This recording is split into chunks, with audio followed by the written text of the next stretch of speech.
Sistem reproduksi pria merupakan sistem organ yang berfungsi untuk menghasilkan, mematangkan, menyimpan, dan menyalurkan sel sperma sebagai alat reproduksi jantan. Selain itu, sistem ini juga berperan dalam produksi hormon seks pria, terutama hormon testosteron. Yang penting dalam perkembangan karakteristik seksual skopda dan proses reproduksi, sistem reproduksi pria ini terdiri atas sepasang testis, saluran reproduksi yang terdiri dari epididymis, vas deferens, ductus ejaculatorius, dan uretra, serta ada beberapa kelenjar aksesori yang meliputi kelenjar prostat, vesicula seminalis, kelenjar bulbouretra.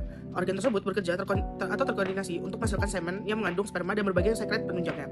Secara histologis, setiap organ dalam sistem reproduksi pria memiliki struktur mikroskopis yang pas sesuai dengan fungsinya, yaitu testis yang berperan sebagai tempat spermatogenesis dan produksi hormon testosteron. Lalu ada epididymis sebagai tempat pematangan serta penyimpanan sperma. Lalu ada vas deferens sebagai saluran transport sperma, sedangkan kelenjar aksesori yang menghasilkan cairan yang berfungsi untuk memberi nutrisi, perlindungan, dan media transport bagi sperma. Struktur histologis yang berbeda pada setiap organ mencerminkan peran fisiologisnya dalam proses reproduksi kita. Jadi pemahaman mengenai histologi sistem reproduksi pria ini sangat penting dalam bidang kedokteran karena menjadi dasar untuk memahami fungsi normal organ reproduksi serta berbagai kelainan yang dapat terjadi seperti infertilitas, lalu ada gangguan hormonal, lalu ada peradangan maupun neoplasma. Oleh karena itu, pengamatan preparat histologi sistem reproduksi pria membantu kita sebagai mahasiswa kedokteran mengenali karakteristik mikroskopis setiap organ dan menghubungkannya dengan fungsi fisiologisnya. Jadi ada beberapa tujuan pembelajarannya. Yang pertama ada untuk mengidentifikasi struktur histologi organ-organ sistem reproduksi pria, memahami hubungan antara struktur mikroskopis dan fungsi masing-masing organ reproduksi pria. Lalu ada membedakan ciri khas histologi dari testis, epididymis, ductus deferens, penis, uretra, glandula prostat, sama glandula vesiculosa. Lalu yang keempat ada menjelaskan peran setiap organ-organ tersebut tadi dalam proses reproduksi dan pembentukan semen. Jadi segitu saja untuk pendahuluan dari saya. Terima kasih. Penis dan uretra pars cavernosa.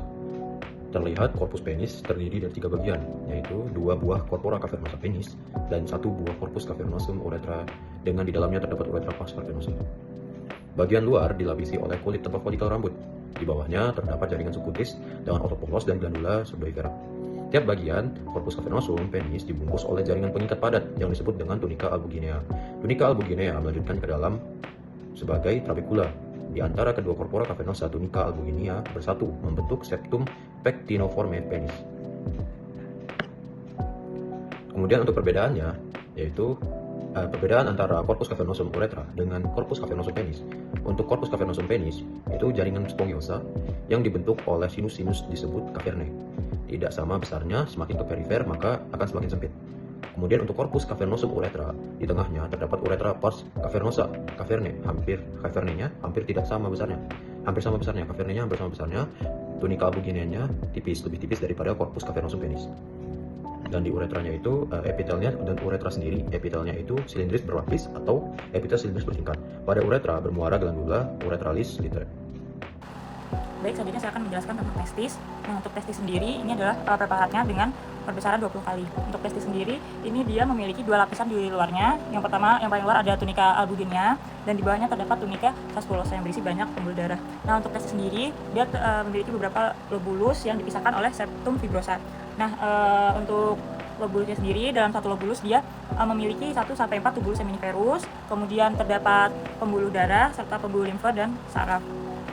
Nah, ini perbesaran 4 kalinya terdapat epitel germinal di setiap tubulus seminiferus. Nah, untuk di epitel germinalnya itu terdapat beberapa sel yang diantaranya adalah sel Tolli untuk menutrisi sperma yang berkembang. Kemudian ada sel spermatogenik, yaitu sel yang untuk menghasilkan sperma itu sendiri. Nah, tapi di antara lobulus-lobulus ini terdapat juga ada sel Leydig yang dia berfungsi untuk menghasilkan testosteron. Oke, baik, pada kali ini saya akan menjelaskan terkait bagian epididymis. Nah, di epididymis itu semacam saluran yang panjang dan juga berkelok-kelok, yang mana dilapisi oleh jaringan ikat dan juga suatu lapisan otot. Nah, di ductus epididymis ini ada 2 jenis epitel, yaitu Epithelocystus stereociliatus yang bentuknya seperti stereo ataupun silinder, dan juga basalis yang terdapat di daerah basal yang cenderung dia itu berbentuk bulat di bawah dari stereocilia.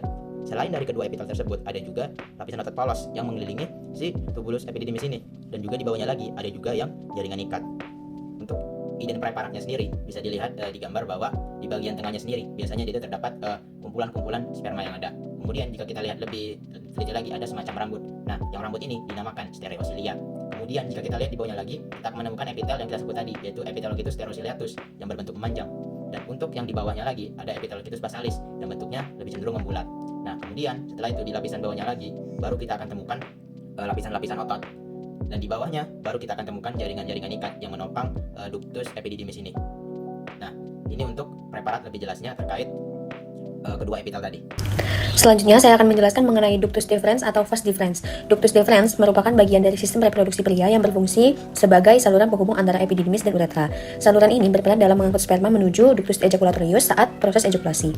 Secara histologis, ductus deferens tersusun atas 3 lapisan utama, yaitu tunika mukosa, tunika muscularis, dan tunika adventitia. Pada lapisan mukosa terdapat epitel silindris berlapis semu yang membentuk lipatan-lipatan longitudinal, sehingga tampak berbentuk bintang pada potongan melintang. Di bagian tengah terdapat tunika muscularis yang sangat tebal dan terdiri atas 3 lapisan otot polos, yaitu lapisan longitudinal dalam, sirkular tengah, dan longitudinal luar. Lapisan otot ini berfungsi menghasilkan kontraksi peristaltik yang kuat untuk mendorong sperma selama ejakulasi. Lapisan terluar adalah tunika adventitia yang tersusun atas jaringan ikat serta mengandung pembuluh darah dan saraf untuk menunjang fungsi ductus deferens itu sendiri. Nah, pada gambar identifikasi, huruf A menunjukkan epitel, huruf B tunika mukosa, huruf C lapisan longitudinal dalam, dan yang D lapisan sirkular, dan yang E lapisan longitudinal luar, dan F tunika adventitia. Fun fact-nya itu sendiri, ductus deferens memiliki dinding otot yang sangat tebal dibandingkan ukuran lumennya. Saat ejakulasi, kontraksi otot yang kuat dapat mendorong sperma dengan cepat dari epididymis menuju uretra hanya dalam hitungan detik. Jadi, struktur khas ductus deferens itu sendiri memungkinkan organ ini menjalankan fungsi utamanya sebagai saluran transportasi sperma secara efektif dalam sistem reproduksi pria. Kanalprostat merupakan kumpulan 30-50 kelenjar. Tubula alveolar tertanam di dalam sperma. Fibromuskular adalah di mana kontrak otot polos diejakulasi. Kelenjar ini diatur dalam 3 zona utama di seluruh uretra: zona transisi, zona sentral, dan zona perifer. Dilapisan oleh epitel kolumner sederhana atau berlapis yang menghasilkan cairan kaya akan glikoprotein, meda enzim, dan molekuler kecil yang tersimpan sampai ejakulasi. Corpel amilogum terdapat dalam lumen, mengandung deposit glikoprotein dan sulfat karatan. Kemudian A, kapsul keliling oleh jaringan ikat di prostat yang membagi kelenjar berlobus. Kemudian ada serabut tambah umur, jumlah corpus amiloid bertambah banyak. Jadi di sini aku mau ngejelasin tentang vesikulosa seminaris atau gangguan vesikulosa. Sebelumnya, apa itu vesikulosa seminaris atau gangguan vesikulosa? Jadi vesikulosa seminaris ini merupakan salah satu kelenjar yang berpasangan yang itu ada di belakang vesika urinari. Dia berfungsi sebagai pencampuran antara sel sperma dan juga cairan semen untuk proses ejakulatorius di sistem reproduksi pria. Nah, struktur vesikulosa seminaris itu apa aja? Yang pertama, dia itu punya kelenjar yang berpasangan, lalu kedua itu masing-masing kelenjarnya itu berkelok-kelok dengan panjang 15 cm, lalu juga ikut cabangan sebagai gugus Gevels, dan juga di bagian dalam vesikula seminaris ini ada namanya lipakan yang kita sebut luge. Nah, fungsi luge ikut untuk memperluas permukaan untuk produksi cairan semen. Lalu untuk epikanya dia itu dilapisi oleh epika singgis serta berlapis semu.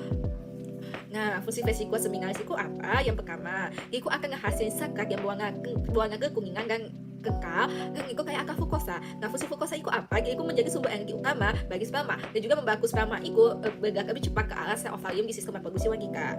Nah, di vesikula seminaris ini ketiga kita lapisan utama. Yang pertama ada tunika mukosa, terus ada tunika muscularis, dan ada tunika adventitia. Nah, tunika mukosa itu ada lipakan yang paling banyak, yang lipakan sekunder dan primernya, dan juga ada lekukannya yang kita sebut kripto mukosa.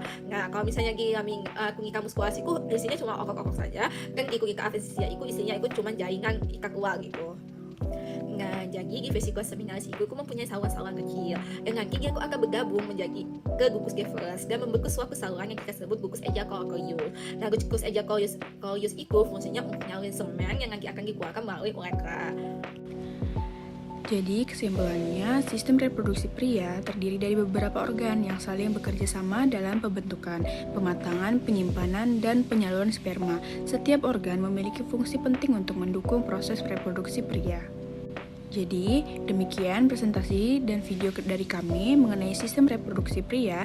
Terima kasih atas perhatian yang diberikan. Mohon maaf apabila ada salah kata. Wassalamualaikum warahmatullahi wabarakatuh.